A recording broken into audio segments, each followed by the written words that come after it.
بسم اللہ الرحمن الرحیم۔ شروع کرتا ہوں اللہ تعالیٰ کے نام سے جو بڑا مہربان نہایت رحم والا ہے۔ اللہ تعالیٰ نے انسان کو بے مقصد پیدا نہیں کیا بلکہ ایک عظیم مقصد کے لیے دنیا میں بھیجا۔ یہ دنیا امتحان گاہ ہے جہاں نیکی اور برائی کا مقابلہ ہے۔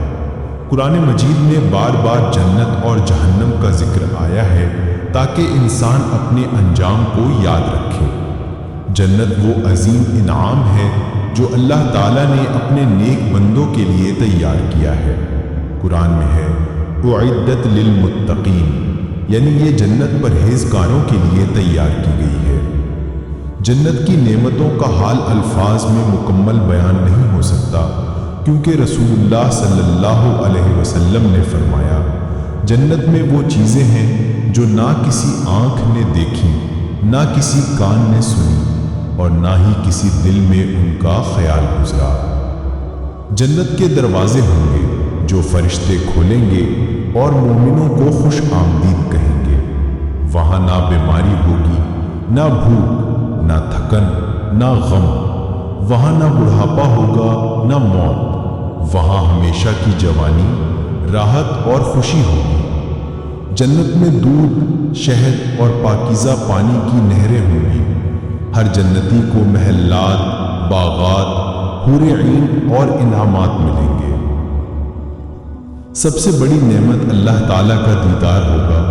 جب جنتی اللہ کو دیکھیں گے تو ساری نعمتیں بھول جائیں گے اور بس اللہ کی رضا سب سے عظیم انعام ہوگی۔ دوسری طرف جہنم ہے۔ قرآن میں ہے اعدت للکافرین، یعنی جہنم کافروں کے لیے تیار کی گئی ہے۔ جہنم کے دروازے ہیں جنہیں ظالم اور گناہگار کے لیے کھولا جائے گا۔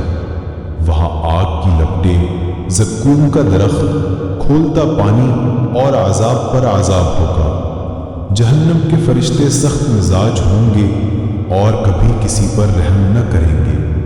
جہنم میں لوگ پکاریں گے کہ اے اللہ، ہمیں ایک بار دنیا میں واپس بھیج دے تاکہ نیک عمل کریں، لیکن اس وقت دروازے بند ہوں گے اور کہا جائے گا آج تمہیں صرف اپنے اعمال کا بدلہ ملے گا۔ جنت اور جہنم کا تذکرہ صرف سنانے کے لیے نہیں ہے بلکہ ہمارے ایمان کو مضبوط کرنے کے لیے ہے۔ جب انسان جنت کی لذتوں کو یاد کرتا ہے تو نیکی کی طرف راغب ہوتا ہے، اور جب جہنم کے عذاب کو یاد کرتا ہے تو گناہوں سے بچنے لگتا ہے۔ حضرت عمر فاروق رضی اللہ عنہ فرمایا کرتے تھے، اگر مجھے یہ اعلان سنایا جائے کہ سارے انسان جنتی ہیں سوائے ایک کے تو میں ڈروں گا کہ کہیں وہ ایک میں نہ ہوں، اور اگر کہا جائے کہ سارے جہنمی ہیں سوائے ایک کے تو میں امید رکھوں گا کہ وہ ایک میں ہی ہوں۔ یہی خوف اور امید کا توازن مومن کی زندگی کا راز ہے۔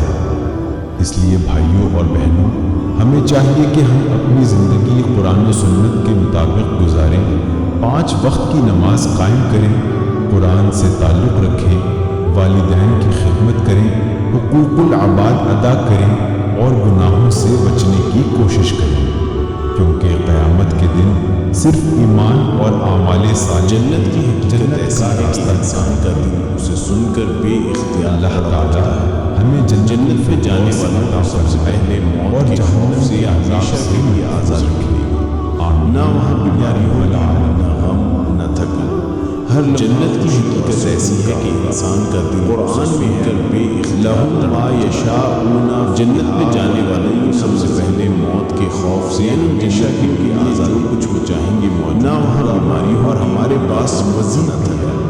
ہر جنت کے باغات ایسے ہوں گے جن کے نیچے نہریں قرآن میں ہے لَهُ مَا يَشَاءُونَ فِيهَا وَلَدَيْنَا مَزِيدٌ کی ہوں گی، جس کا ذائقہ جنتیوں کے لیے جو کچھ شہد کی ہوں گی جو ہوگا صاف، اور ہمارے پاس مزید اور شراب طہور کی جنت کے باغات ایسے ہوں گے جن کی نیچے نہریں نشہ نہ لے گی بلکہ نہریں پانی کی خوشبو کہیں بدبودار نہ ہوگا۔ جنت میں محلات ہوں گے جس کا ذائقہ سونے